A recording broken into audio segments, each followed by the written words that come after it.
بسم اللہ الرحمن الرحیم۔ السلام علیکم دوستو، دنیا بھر کی خبروں میں آج آپ سنیں گے، لیکن اس سے پہلے اگر ہو سکے تو لائک اور سبسکرائب کا بٹن ضرور دبا لیں۔ شکریہ۔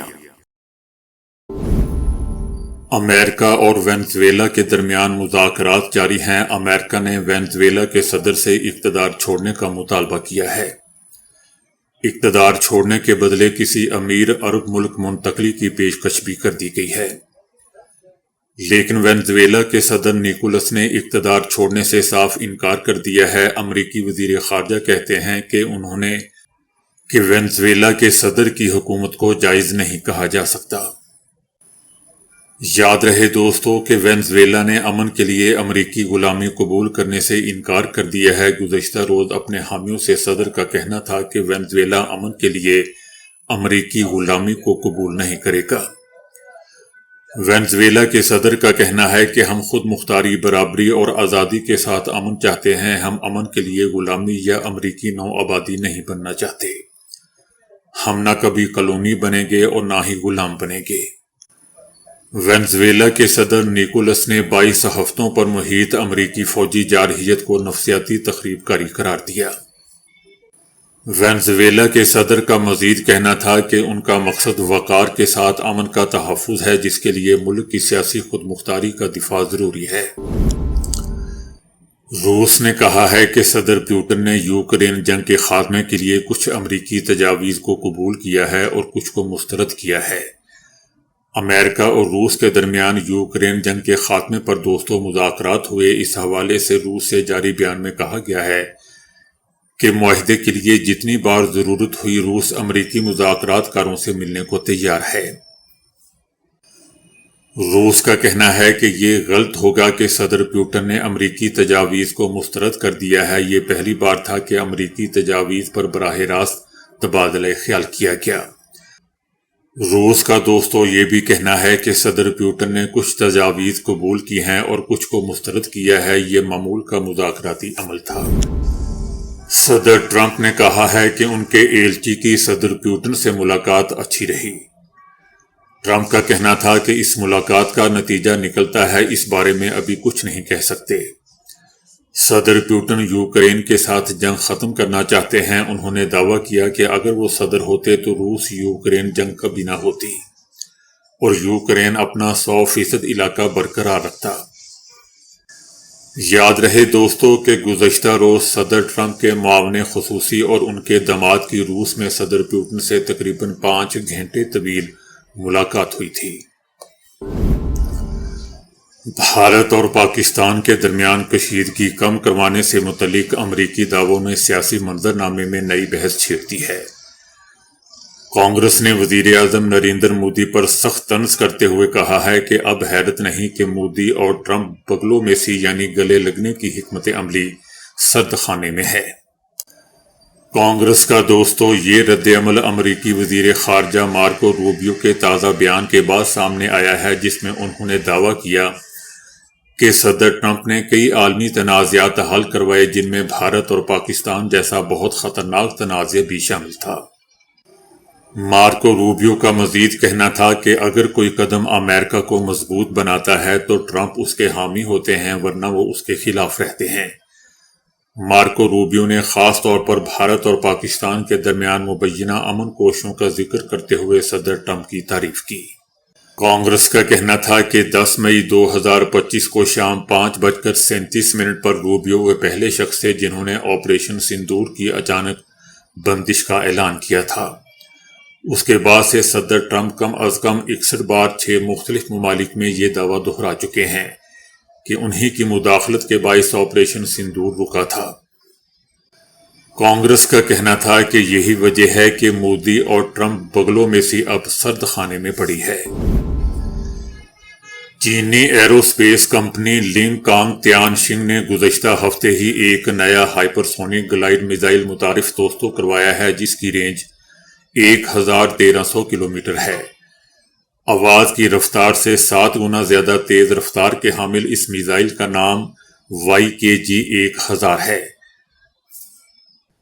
تاہم اسے سیمنٹ کوڈڈ میزائل بھی کہا جا رہا ہے کیونکہ اس کی حرارت برداشت کرنے والی بیرونی تہہ میں فوم، کانکریٹ جیسے عام تعمیراتی مواد استعمال کیے گئے ہیں۔ یہ میزائل کامیاب جنگی آزمائشوں کے بعد اب بڑی تعداد میں تیار کیا جا رہا ہے اور اس کی فی یونٹ قیمت صرف 99,000 امریکی ڈالر تک ہوگی، جبکہ اس کے مقابلے میں اس میزائل کو تباہ کرنے کے لیے داغے جانے والے ایک امریکی SM-6 میزائل کی قیمت تقریباً 41 لاکھ ڈالر ہوگی۔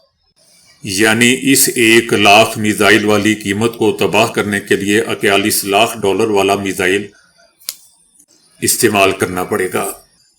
چائنا کا کہنا ہے کہ اس کم لاگت حملہ آور میزائل اور مہنگے دفاعی نظاموں کے درمیان یہ بڑا فرق مستقبل میں جنگی حکمت عملی کا توازن بدل دے گا۔ چائنا کا کہنا ہے کہ اگر یہ میزائل بین الاقوامی دفاعی منڈی میں متعارف ہوتا ہے تو اس کی اچھی بلی قیمت بن جائے گی۔ بہت سے ممالک اب تک اپنے ہائپر سونک میزائل تیار نہیں کر پائے دوستو، ایسے میں طویل رینج زیادہ تباہ کن صلاحیت رکھنے والا یہ انتہائی سستا میزائل عالمی مارکیٹ میں تیزی سے اپنی جگہ بنا سکتا ہے۔ بھارت نے امریکہ کو ایئر انڈیا حادثے کی تحقیقات کے لیے بلیک باکس ڈیٹے تک رسائی دینے سے انکار کر دیا ہے۔ امریکی تفتیشی ٹیم کی تحقیق کے مطابق طیارہ پائلٹ کی لاپرواہی سے تباہ ہوا اور بھارتی حکام طیارے کے بلیک باکس ڈیٹے تک رسائی دینے سے انکار کر رہے ہیں، جبکہ بلیک باکس چھپانا خود مختاری نہیں بلکہ سیکیورٹی تھریٹ ہے۔ امریکی میڈیا کا کہنا ہے کہ امریکی حکام اور ایروسپیس ماہرین کا ماننا ہے کہ پائلٹ نے جان بوجھ کر طیارہ تباہ کیا، اور وال سٹریٹ جرنل نے بھی شواہد کی روشنی میں طیارہ جان بوجھ کر گرانے کی طرف اشارہ کیا ہے۔ امریکی میگزین میں لکھا گیا ہے کہ بلیک باکس ڈیٹا ظاہر کر رہا ہے کہ کسی نے فیول سپلائی سسٹم خود بند کیا۔ میگزین لکھتا ہے کہ امریکی تفتیشی ٹیم کو تصاویر لینے سے روکا گیا اور کچھ شواہد ان کے پہنچنے سے پہلے ہی غائب کر دیے گئے۔ بھارت نے امریکی ماہرین کو ریکارڈ اور فلائٹ ڈیٹا تجزیے کے لیے لیبارٹی جانے سے بھی روک دیا۔ یاد رہے دوستو کہ 12 جون کو ایئر انڈیا کے طیارے حادثے میں بھارتی پائلٹ کی غفلت نے 260 افراد کی جان لے لی تھی۔ بھارتی ریاست راجستھان کے ضلع سری گنگا نگر میں اندرا گاندھی کینال میں بھارتی فوج کا ٹینک ڈوبنے سے ایک سپاہی مارا گیا۔ یہ واقعہ فوجی مشق کے دوران پیش آیا۔ ٹینک میں 2 فوجی موجود تھے جن میں سے ایک کسی نہ کسی طرح باہر نکلنے میں کامیاب ہو گیا، جبکہ دوسرا اندر ہی پھنس کر جان سے ہاتھ دھو بیٹھا۔ مرنے والے فوجی کی باڈی کو کئی گھنٹوں کی کارروائی کے بعد باہر نکالا گیا۔ دوستو، نہ ان کو ٹینک چلانے آتے ہیں اور نہ ہی جہاز چلانے آتے ہیں، اب ایک سائیکل ہی بچی ہے کہ سائیکل پر ہی سوار ہو کر یہ جنگ لڑنے کے لیے آئیں۔ پاکستان اور ایران کے بارڈر جن علاقوں میں باہم ملتے ہیں وہ دونوں طرف بلوچ آبادی کے علاقے ہیں۔ ایران میں اس علاقے کو سیستان بلوچستان کہا جاتا ہے اور پاکستان میں صرف بلوچستان کہا جاتا ہے۔ جغرافیائی طور پر وہ علاقہ جہاں پاکستان، افغانستان اور ایران کا بارڈر ملتا ہے اس کی بلوچستان سائٹ پر بھی بلوچ علاقے ہیں۔ یوں یہ صحرائی اور خشک پہاڑوں سے دوستوں گرا خطہ ایک نسلی گروہ میں مشتمل ہے جو 3 الگ الگ ممالک میں رہ رہے ہیں۔ ایران کے سیستان اور بلوچستان میں جیش العدل کے نام سے ایک گروہ تخریب کاری کی کارروائیاں کرتا ہے۔ یہ گروہ خود کو سیستان اور بلوچستان میں سنی بلوچ اور سنی عوام کے حقوق کا محافظ بتاتا ہے اور اپنی جدوجہد کو اہل سنت اور بلوچ قوم کی آزادی اور خود مختاری سے جوڑتا ہے۔ پاکستان میں موجود BLA سیکولر گروہ ہے، اس کا مذہب سے کوئی تعلق نہیں ہے۔ ان کے ہاں قوم پرستی پر فخر ہے اور اس پر جنگ اور جدال کرتے ہیں اور سیکیورٹی اداروں پر حملہ آور ہوتے ہیں۔ یہ تحریک خود کو کرد تحریک سے بھی جوڑتی ہے اور ان کے ہیروز کے نام پر اپنے نام رکھتے ہیں اور کارروائیاں بھی کرتے ہیں۔ اس طرح دونوں ممالک میں تخریب کاری کرنے والے دوستوں یہ دونوں گروہ الگ الگ فکری اور نظریاتی بنیادوں کے حامل ہیں۔ یہ دونوں گروہ پاکستان اور ایران کے درمیان غلط فہمیاں پیدا کرتے ہیں، یہ تخریب کاری کرتے ہیں اور ایران پاکستان کے بارڈر کو کراس کر جاتے ہیں اور اس آنے جانے کو اپنے تحفظ کے لیے استعمال کرتے ہیں۔ یہ گروہ الگ الگ رہے ہیں، مگر حال ہی میں دوستوں سامنے آنے والی بعض میڈیا رپورٹس نے خطے میں ایک نئی اور نہایت ہی تشویشناک صورتحال کی نشاندہی کی ہے۔ اطلاعات ہیں کہ پاکستان اور ایران کے سرحدی علاقوں میں سرگرم 3 مختلف مسلح گروہوں بلوچ علیحدگی پسند تنظیم BLA، جیش العدل اور انصار الفرقان کے درمیان مبینہ طور پر ایک نئے تعاون اور اشتراک عمل کی باتیں گردش کر رہی ہیں۔ بعض رپورٹس میں یہ بھی دعویٰ کیا گیا ہے کہ یہ گروہ ایک مشترکہ پرچم اور باہمی تعاون کے فریم ورک پر متفق ہو رہے ہیں۔ اب دوستو یقیناً ایران اور پاکستان کے لیے یہ ایک سنگین سیکیورٹی چیلنج ہوگا، یہ بہت خطرناک صورتحال ہوگی۔ اس کی وجہ یہ ہے کہ افغانستان سے جاتے ہوئے امریکہ نے جان بوجھ کر بڑی مقدار میں جدید ترین ہتھیار تخریب کار گروہوں کے لیے چھوڑ دیے تھے۔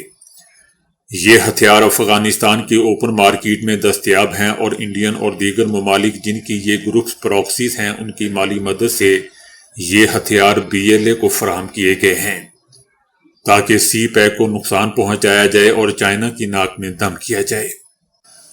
اگر دوستو ان سب کا یہ معاہدہ ہو چکا ہے تو اب یہ ہتھیار جیش العدل کو بھی فراہم کر دیے جائیں گے۔ ان میں رات کو دیکھنے والے آلات سمیت دور تک مار کرنے والے ہتھیار بھی شامل ہیں۔ اسی طرح BLA کو مذہبی بیانیے کی مدد مل جائے گی اور وہ تمام سپورٹنگ ذرائع بھی دستیاب ہوں گے جو جیش العدل کو فنڈ کرتے ہیں۔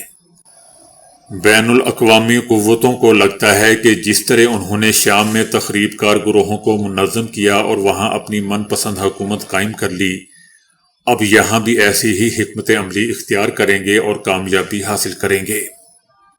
بتایا جا رہا ہے کہ شام سے اس سال 2025 میں 8,500 سے 9,000 جنگجو افغانستان آئے ہیں۔ افغانستان واپس آنے والے جنگجو روسی، ازبک، تاجک، چینی اور مقامی افغان ہیں۔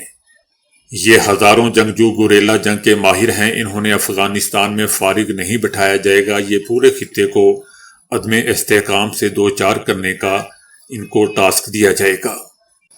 لگ یہ رہا ہے دوستو کہ افغانستان کو موجودہ رجیم طالبان کے حوالے اسی لیے کیا گیا ہے تاکہ روس سے چائنا اور پاکستان سے ایران تک ہر ملک متاثر رہے اور یہ گروہ اس خطے کی ناک میں دم کیے رکھیں۔ خطے کے ممالک بالخصوص دوستو اسلامی جمہوریہ ایران اور پاکستان کی قیادت اس پوری گیم کو سمجھ رہی ہے۔ اب پچھلے چند ہفتوں سے پاکستان اور ایران کے سفارتی رہنما کئی بار ایک دوسرے سے ملاقات کر چکے ہیں۔ پاکستان اور ایران کی سیکیورٹی دوستوں باہم جڑی ہوئی ہے، جس کے لیے ضروری ہے کہ جب اسلام اور ملک دشمن باہم متحد ہو کر حملہ آور ہوں تو ان کے خلاف متحد ہو کر کارروائی کرنا اور حکمت عملی اختیار کرنا بہت ضروری ہو جاتا ہے۔ حکومت پاکستان نے برطانیہ سے شہزاد اکبر اور عادل راجہ کو پاکستان کے حوالے کرنے کی درخواست کر دی۔ وفاقی وزیر داخلہ محسن نقوی نے برطانوی ہائی کمشنر سے ملاقات کی ہے۔ اس دوران وزیر داخلہ نے شہزاد اکبر اور عادل راجہ کو حکومت پاکستان کے حوالے کرنے کے کاغذات برطانوی ہائی کمشنر کو سپرد کیے۔ وزیر داخلہ محسن نقوی نے درخواست میں کہا ہے کہ دونوں افراد پاکستان میں مطلوب ہیں، ان کو فوری طور پر پاکستان کے حوالے کیا جائے۔ محسن نقوی کا کہنا تھا کہ آزادی اظہار پر پورا یقین رکھتے ہیں، لیکن ان دونوں کو کان پکڑا کر جوتے مارے جائیں گے۔ سلمان اکرم راجہ نے کہا ہے کہ خیبر پختونخوا میں گورنر راج کا خطرہ موجود ہے۔ ان کا کہنا تھا کہ اگر عمران خان سے ملاقات نہیں کروائی جاتی یہ خلاف آئین ہوگا۔ سلمان اکرم راجہ کا کہنا تھا کہ حکومت ملاقات نہ کروانے کے حوالے سے کسی آئین اور قانونی شک کا حوالہ نہیں دیتی۔ دوسری طرف فیصل واڈا نے دعویٰ کیا ہے کہ سہیل آفریدی جلد نااہل ہو جائیں گے۔ فیصل واڈا کا یہ بھی کہنا تھا کہ پاکستان تحریک انصاف نے سیاست میں مزید گند کرنا ہے تو پھر گورنر راج کے لیے تیار رہیں۔ فہرستیں تیار ہیں، ملک سے باہر بیٹھ کر باتیں کرنے والوں کو بھی پتہ چل جائے گا کہ ان کے خلاف کیا خطرناک ہونے والا ہے۔ ان کا کہنا تھا کہ پی ٹی آئی کے لوگ ہی عمران خان کے آج کے حالات کے ذمہ دار ہیں، عمران خان کو یہاں تک پہنچانے والے بھی پی ٹی آئی کے سیاستدان ہیں۔ تو دوستو ابھی کے لیے اتنا ہی۔ ویڈیو کو لائک اور شیئر کرنے کا بہت بہت شکریہ۔